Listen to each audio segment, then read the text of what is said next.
पुराने अहद नामा में से यिर्मयाह नबी की किताब, उसका 6वां बाब, यरूशलेम दुश्मनों के मुहासरा में।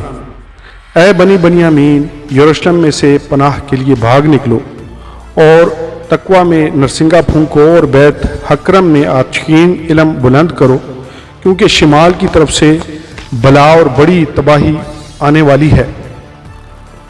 मैं दुख्तर सयून को जो शकील और नाजनीन है हलाक करूँगा। चरवाहे अपने गलों को लेकर उसके पास आएंगे और गिरदा गिर्द उसके मुकाबिल खेमे खड़े करेंगे। हर एक अपनी जगह में चराएगा। उससे जंग के लिए अपने आप को मखसूस करो। उठो, दोपहर ही को चढ़ चलें। हम पर अफसोस, क्योंकि दिन ढलता जाता है और शाम का साया बढ़ता जाता है। उठो, रात ही को चढ़ चलें और उसके कसरों को ढा दें, क्योंकि रब्बुल अफ़वाज यूँ फरमाता है कि दरख्त काट डालो और यरूशलेम के मुकाबिल दमदमा बांधो। ये शहर सज़ा का सज़ावार है, इसमें जुल्म ही जुल्म है। जिस तरह पानी चश्मा से फूट निकलता है, उसी तरह शरारत इससे जारी है। जुल्म और सितम की सदा इसमें सुनी जाती है। हर दम मेरे सामने दुख, दर्द और ज़ख्म है। ऐ यरूशलेम, तरबियत पजीर हो, ताना हो कि मेरा दिल तुझसे हट जाए, ना हो कि मैं तुझे वीरान और गैराबाद ज़मीन पर बना दूँ। गर्दनकश इसराइल, रब्बुल अफ़वाज यूँ फरमाता है कि वो इसराइल के बकिया को अंगूर की मानद ढूंढ कर तोड़ लेंगे। तो अंगूर तोड़ने वाले की तरह फिर अपना हाथ शाखों में डाल। मैं किससे कहूँ और किसकी जताऊँ ताकि वो सुने। देख, उनके कान नामख्तून हैं, वो सुन नहीं सकते। देख, खुदावंद का कलाम उनके लिए हकारत का बाइस है, वो उससे खुश नहीं होते। इसलिए मैं खुदावंद के कहर से लबरेज हूँ। मैं उसे जब्त करते करते तंग आ गया। बाज़ारों में बच्चों पर और जवानों की जुमात पर उसे उंडेल दे, क्योंकि शोहर अपनी बीवी के साथ और बूढ़ा कोहनसाल के साथ गिरफ्तार होगा, और उनके घर खेतों और बीवियों समेत औरों के हो जाएंगे। क्योंकि खुदावंद फरमाता है, मैं अपना हाथ इस मुल्क के बाशिंदों पर बढ़ाऊंगा, इसलिए कि छोटों से बड़ों तक सब के सब लालची हैं और नबी से काहिन तक हर एक दगाबाज है। क्योंकि वो मेरे लोगों के ज़ख्म को यूं ही सलामती सलामती कहकर अच्छा करते हैं, हालांकि सलामती नहीं है। क्या वो अपने मकरूह कामों के सबब से शर्मिंदा हुए? वो हरगिज़ शर्मिंदा ना हुए, बल्कि वो लजाए तक नहीं। इस वास्ते वो गिरने वालों के साथ गिरेंगे। खुदावंद फरमाता है, जब मैं उनको सज़ा दूंगा तो पस्त हो जाएंगे।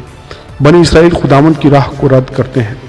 खुदावंद यूँ फरमाता है कि रास्तों पर खड़े हो और देखो और पुराने रास्तों की बाबत पूछो कि अच्छी राह कहाँ है, उसी पर चलो और तुम्हारी जान राहत पाएगी। पर उन्होंने ना कहा, हम उस पर ना चलेंगे। और मैंने तुम पर निगहबान भी मुकर्रर किए और कहा, नरसिंगे की आवाज़ सुनो, पर उन्होंने कहा, हम ना सुनेंगे। इसलिए ए कौमों सुनो और ए अहले मजमा मालूम करो कि उनकी क्या हालत है।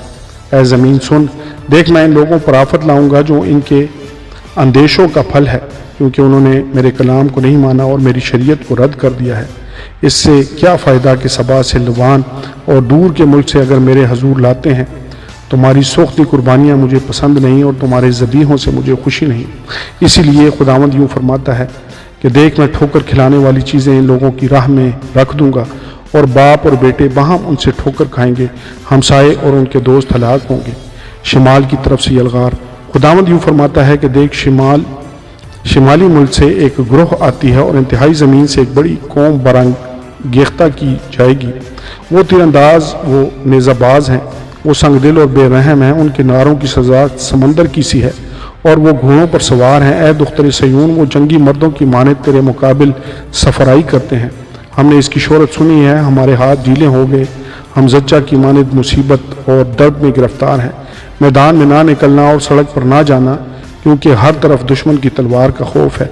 ऐ मेरी बिनते कौम, टाट और राख में लेट अपने इकलौतों पर मातम और दिल खराश नोहा कर, क्योंकि गारतगर हम पर अचानक आएगा। मैंने तुझे अपने लोगों में परखने वाला और बुर्ज मुकर्रर किया ताकि तू उनकी रविशों को मालूम करे और परखे। वो सब के सब निहायत सरकश हैं, वो गैबत करते हैं, वो तो तांबा और लोहा हैं, वो सब के सब मामला के खोटे हैं। धूकनी जल गई, शीशा आग से भस्म हो गया। साफ करने वाले ने बेफायदा साफ किया, क्योंकि शरीर अलग नहीं हुए।